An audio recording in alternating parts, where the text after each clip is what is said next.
Welcome to Community Conversations. I'm Larry Weigand, CEO of Weigand Construction, and I'm here with Jessica Henry, Executive Director here at Humane Fort Wayne.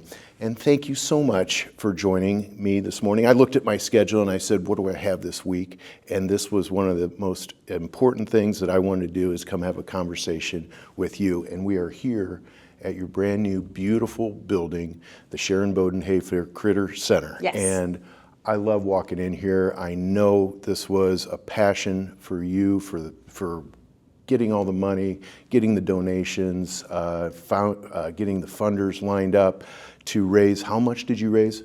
$13.5 million. $13.5 million. And that was a big lift for you, and I know you were nervous about that.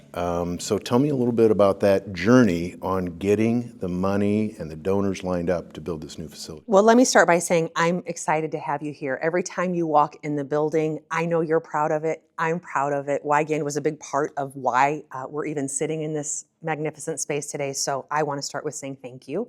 I know that's not why you're here, but I can hardly ever look at you without wanting to thank you for bringing this space to fruition. You're right, it was a heavy lift. We started out on our capital campaign journey about a month before the pandemic, Larry. Yippee, and so, right? Yeah. Great timing. Difficult time to raise funds. And it was also before we even announced our merger. So I know one of the questions I knew we wanted to talk about is kind of what is Humane Fort Wayne? Humane Fort Wayne is the end result of a merger between the Allen County SPCA and Hope for Animals, two very well-known, well-revered animal welfare organizations that came together and joined to become Humane Fort Wayne. So here we are, we're right before the pandemic, we're just before a merger, and so the building we thought we were going to build suddenly became even more expensive to build because it needed to be larger to house these two organizations. So it was daunting, to say the least, but we got to the end result by the original lead gift from Chuck Bodenhafer, remembering and honoring his wife, Sharon, and naming this the Sharon Bodenhafer Critter Center. So, yeah, And that relationship goes way back with the Bodenhafers, yes, is that correct? Absolutely, absolutely. So they gave us that lead gift that kind of kickstarted our capital campaign, and thanks to a lot of very incredibly generous animal lovers and people who just support the mission of better animal welfare in our community, we were able to raise the funds necessary and complete construction on this phenomenal 27,000 square foot animal welfare facility. Well, what's amazing for me is knowing what you were able to do with services at your old place, and the effect you had on the community, on the pets and the adoption programs, and people, from what you were able to do there, and then to step here. You did such great work there. I can only imagine what resources that were in this building and how you could extend services. Yes. So we just marked our 1-year anniversary in this space, and already adoptions are up by 40%. That's over amazing. this That's time, great. year to date. So give me last numbers. year. So what's that look like when you say up 40%? So far this year we've sent home 1,909 animals from Not that Humane you know Fort Wayne. exactly. I mean, give or take. But Yeah. no, I wanted to tell you today on this podcast how effective this has been on life-saving in our community. And this building doesn't just house our adoptions. We also have a wellness clinic and a spay-neuter clinic built in this facility.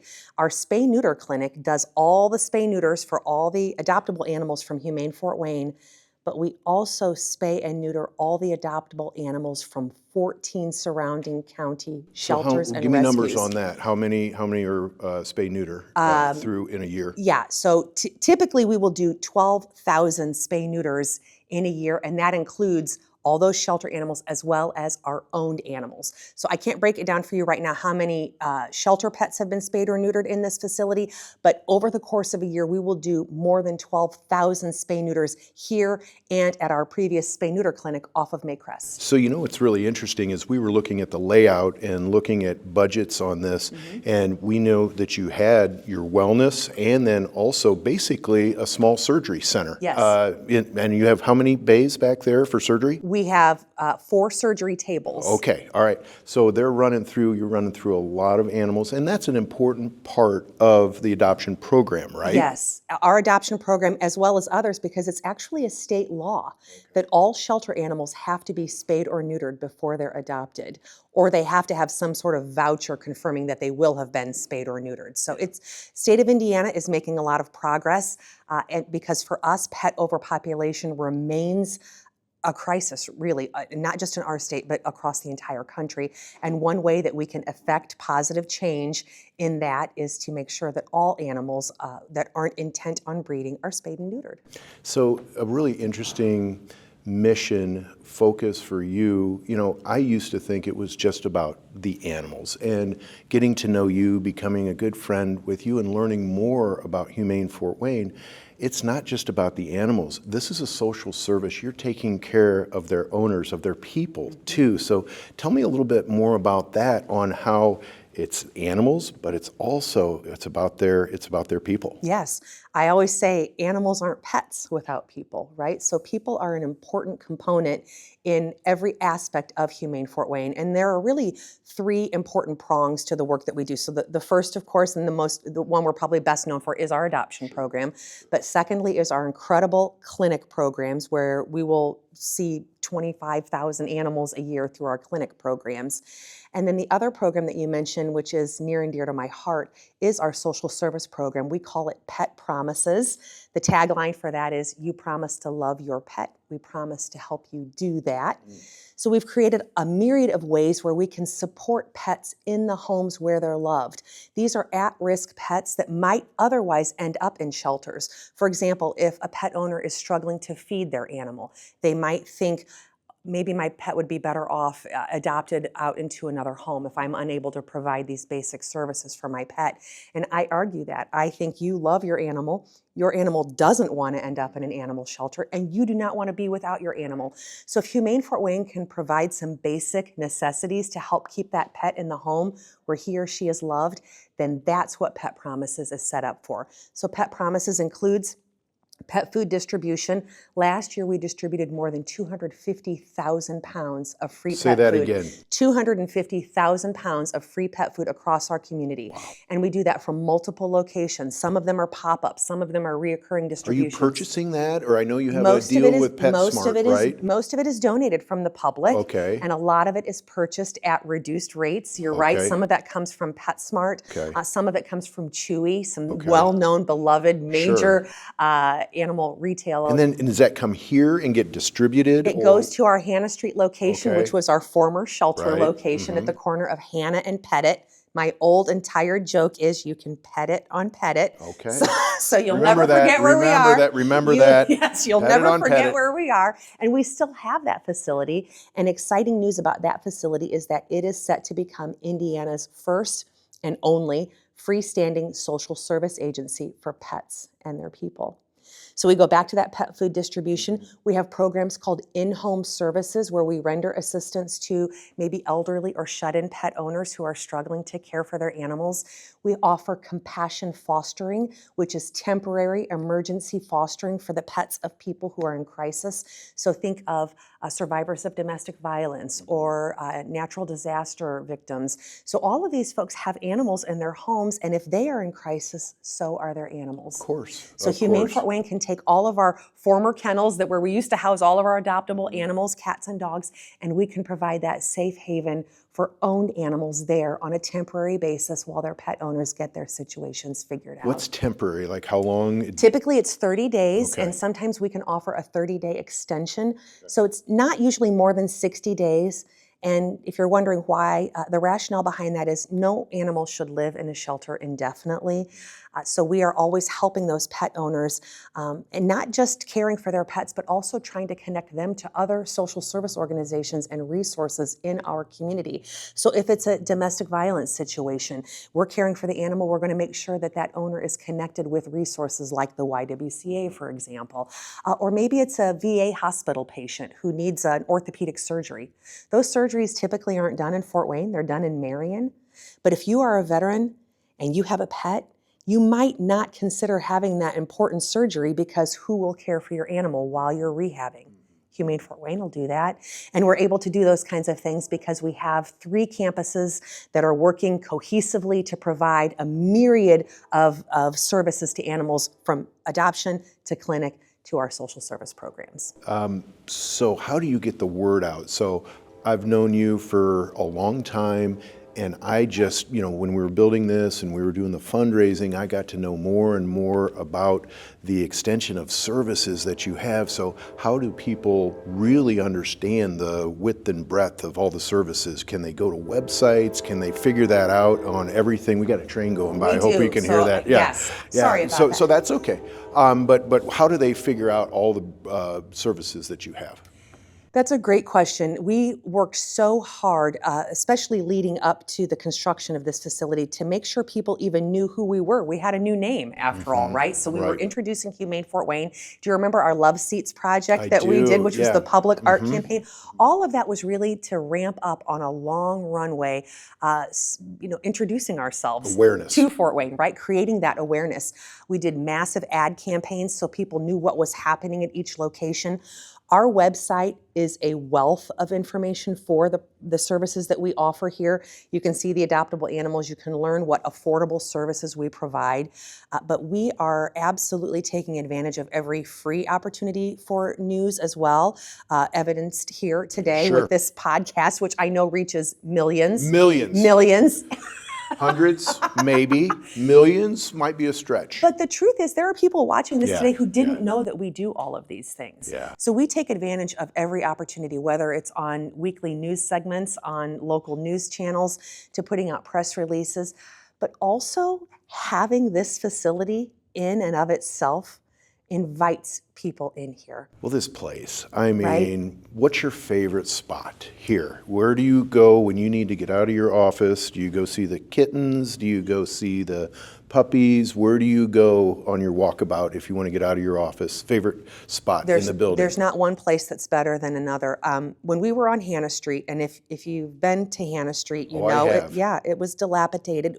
We worked a lot of magic inside. There's a lot of words that can describe Hannah Street, and yes, dilapidated and none of them is beautiful, right? But the work we did there was beautiful. Absolutely. And so even though we were in kind of tough surroundings, I always ask the staff, especially the front desk staff, to make it feel as though people were coming to Disney World when they walked in those doors. So I knew it didn't look great on the outside and it didn't look great on the inside, but I still wanted people to feel like it was magical when they walked in there. This building that we have here, the Sharon Bodenhafer Critter Center at 901 Leesburg Road, looks like Disney World. So it's a lot easier to feel like Disney World when you walk into a place like this. When we sat down with our architects, design collaborative, and sat down with our construction team, I said, I want the design to be a combination of natural and whimsical.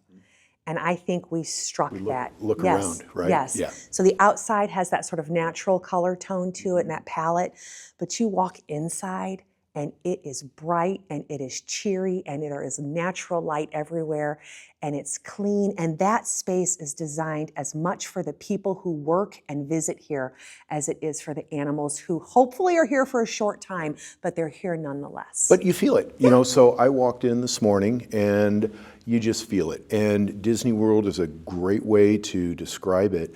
But all the natural light with the colors, it just puts you in a good mood. Yes. And then you go back to, potentially adopt, your cat, your dog, your kitten, and it just puts you in the right frame, doesn't it? Because you have adoption rooms too, where you get to meet. We have meet and greet rooms, yeah. And of course we have cat colonies here, so you can walk into a cat colony and be covered in cats and kittens if that's your thing, and I hope it is.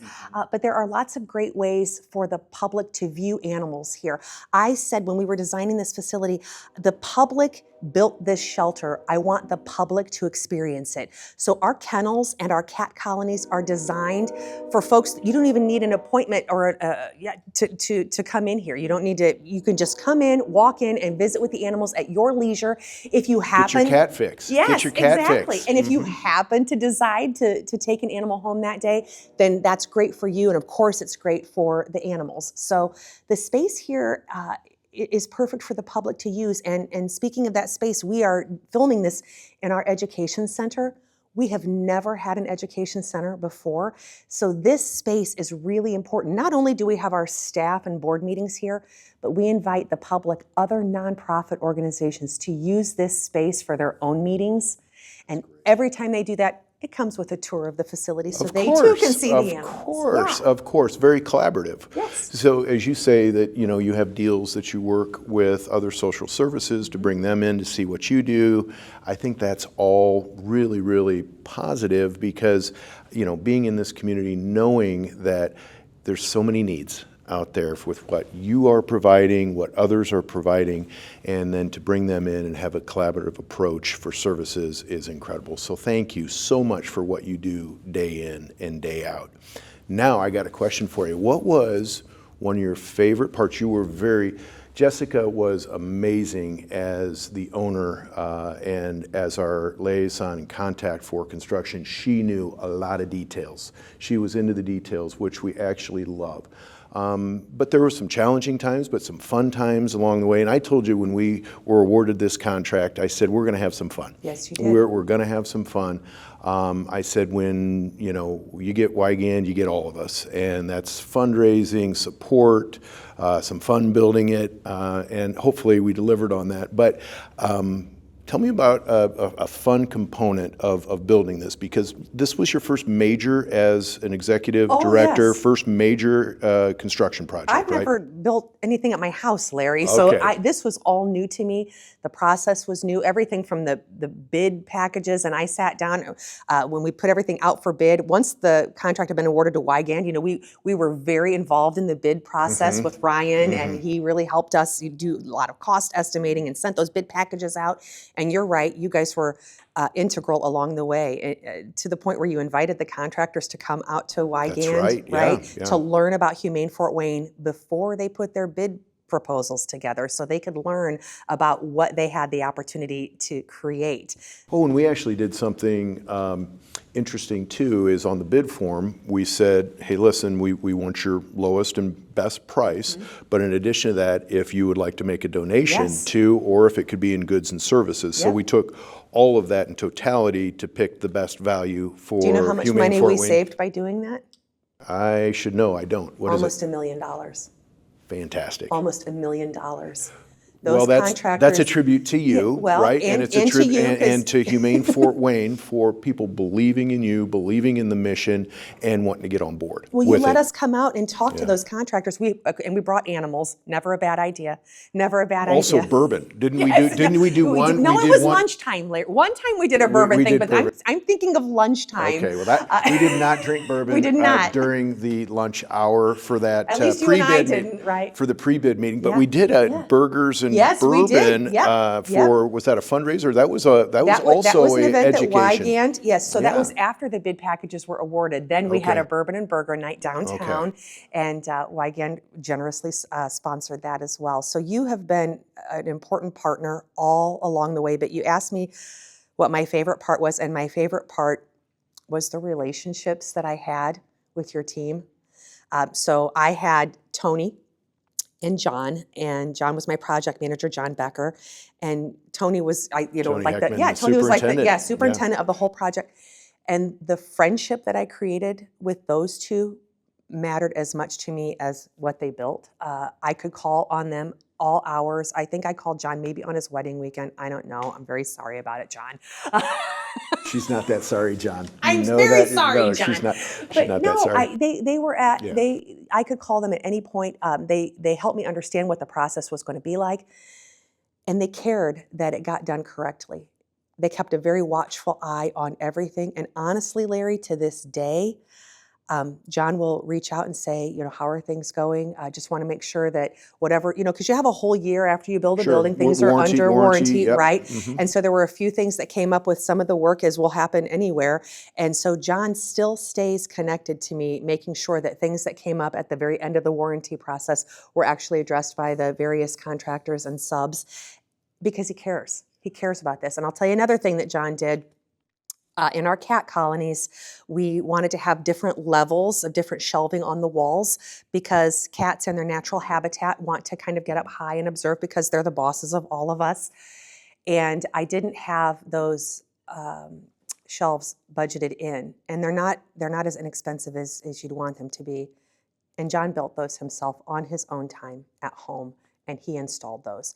So the level of commitment that the team from Weigand and all the contractors, but especially my Weigand guys, my John and Tony, the lengths to which they went to ensure that this place would be perfect for the animals and for the people who work and visit here was second to none. Oh, that's great to hear. And that comes from great leadership, Larry. So that's top-down kind of stuff that is cultural at Weigand, and I'm here to say it was evidenced in the team who built this facility. You're very kind. Thank you for saying that. We have a saying at Weigand, building landmarks that impact the lives and the communities we serve. The Weigand Why, we call it. And, it is easy to get behind good work that people are doing. We know what you mean, what this organization means to our community. And so when you think about, building something like this and building a legacy project for Humane Fort Wayne, it is great to get the hearts, involved in addition to the minds. And you got a great mission, and it's really easy to do. It's you have a very infectious personality, and so you inspire others to do great work. So right back at you. So any challenges? Any days that you said, I don't like being, the executive director of Humane Fort Wayne under construction? Well, we were lucky in that we didn't have to work in the facility while it was under construction, because that's a gift, right? So we were able to operate. I think looking back, some of the biggest challenges for me were to keep my staff informed about what was happening, because they were just as excited as I was.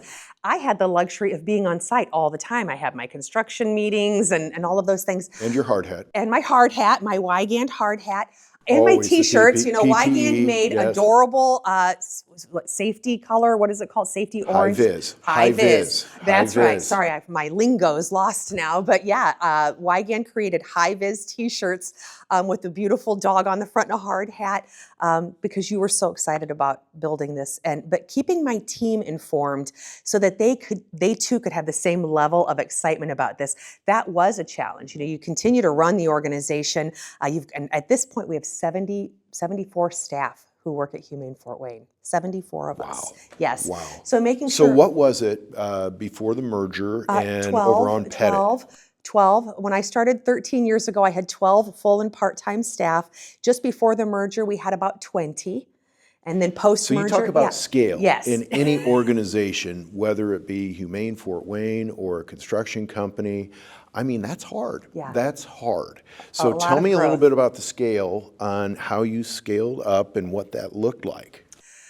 Well, before I came to work at Humane Fort Wayne, I worked in business. I worked with my oldest brother, Jerry, and so I got to meet lots of different influential business and thought leaders in our community, and I loved it. And when I came to work at Humane Fort Wayne, I thought, Jessica, you're still in business. You're just in the business of saving lives. And so, not unlike a business, I knew we wanted to grow it. At that time, Allen County SPCA was pretty unknown. It was a diamond in the rough, more rough than diamond. And so, I didn't have a lot of places to go but up from there, in my opinion. So, getting good results was pretty easy those first few years, and adding to our adoption numbers was not hard to do. It took some different thought processes, and you're right, building the buy-in, getting the buy-in from the staff and from our community. But at some point, it was pretty clear that we had something worth investing in.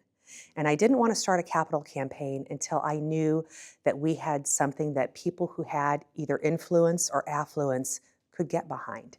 So I spent a few years creating the kind of organization that was worthy of people's support. I love the influence and affluence. Yeah. That's really, really smart. Yeah. So tell me what, we kind of went back, you were in business, and what led you to Humane Fort Wayne, or what is now I'm going to make a confession on camera. Are you ready? I'm ready. You'll have to absolve me after the here we confession. go. Everybody ready? Okay. So as I mentioned, I was working alongside my brother Jerry, and at the time I was volunteering, doing some animal transports.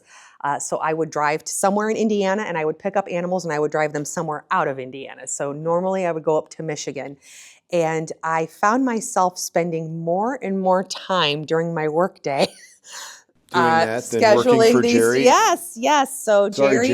Sorry, Jerry. Sorry, not sorry. Sorry, not sorry. You know what? I know Jerry. He'll get over it. He's gotten over it a long time ago. But I found myself having more interest in doing the work of animal welfare as a volunteer than I did in what was really pretty interesting work in and of itself, right? And so I thought at some point I'm going to have to make good on this, and the position became available at the SPCA. I interviewed for it, ultimately was hired as the executive director of the Allen County SPCA, and the rest is history. Wow. What do you think's next? So as you look out 5 to 10 years, and that's as an executive director and your board, you always think about strategic plans and where you go next and what's next. So can you give us a little taste of what may be next for Humane Fort Wayne? I always think that any nonprofit organization really wants to put itself out of business, right? Oh, wouldn't that be wonderful, right? I don't, from an adoption perspective, we don't want the world to have a lot of homeless animals in it, right? I wish that this aspect wasn't a necessity. So for me, the next 5 or 10 years will always be about how do I keep animals out of the shelter in the first place?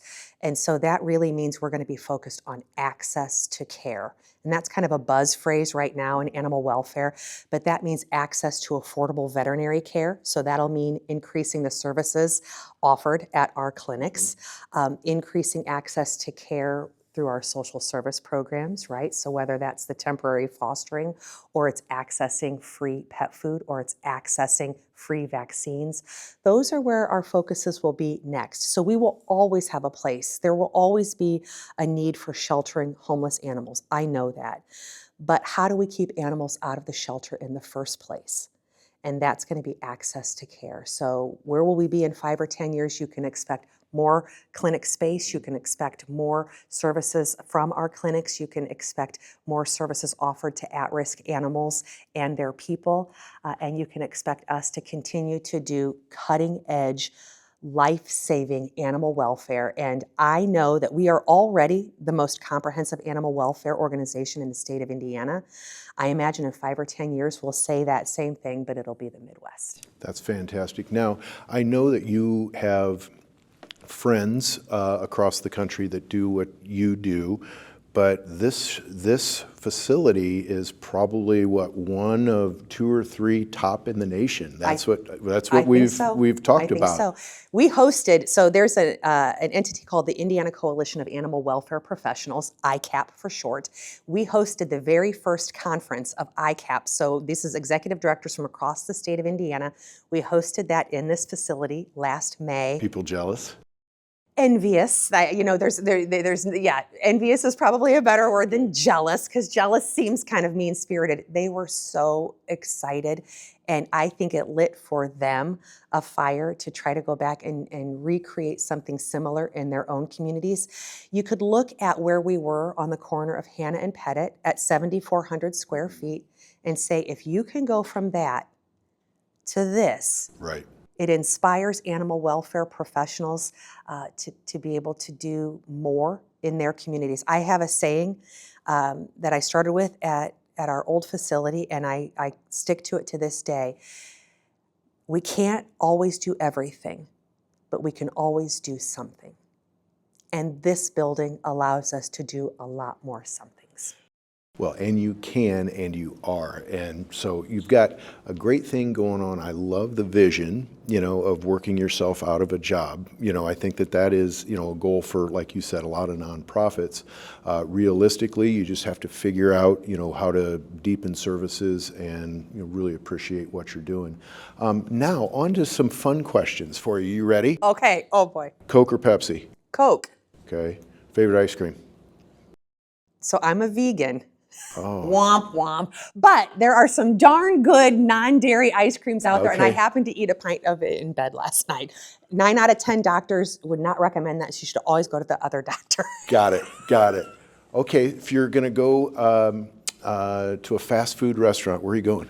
I am going to Chipotle. Okay. It's not fast casual. That's you know what, that counts. Okay. Okay. All right. So you work with animals all day. Do you have any animals at home? What do you think? Any pets at home? It's the biggest occupational hazard there is, Larry. So who do we got there now? I know sometimes you do your own adoption. Yes. So who's there and what are they doing? So at home we have 3 dogs and 1 cat. Okay. We have Hattie, who is a Mastiff. Small, little. 108 pounds, currently wearing a cone in our house, so nothing is safe in our home right now. So we have Hattie the Mastiff, we have Roni, who's kind of a giant Schnauzer mix, and then we have Morty, who is a miniature poodle. We talked about Morty this morning. Yes, we talked about Morty this morning. He had a accident. Yeah, little accident in the house. And then we have our kitty cat Jello, who is about 15 years old, and Nate found Jello in a construction pile. Does this happen on your sites ever? No. You've not called me if it has. No. In Chicago. And she was just a kitten who could fit in the palm of his hand. So Jello came home from Chicago. Yes. So Nate had been living in Chicago when he came here to Fort Wayne. He brought animals with him, and Jello was one of them. And Jello's actually the last of the animals that he brought with him from Chicago. So that's the hard part of loving animals, is that they never live long enough. But that's what we have at our house today: 3 dogs and 1 cat. So a couple final questions. Yes. So what's one thing that I didn't ask you about that you would want somebody to know about Humane Fort Wayne? Okay. I think something you didn't ask me about that I want people to know about Humane Fort Wayne is how easy it is to adopt an animal.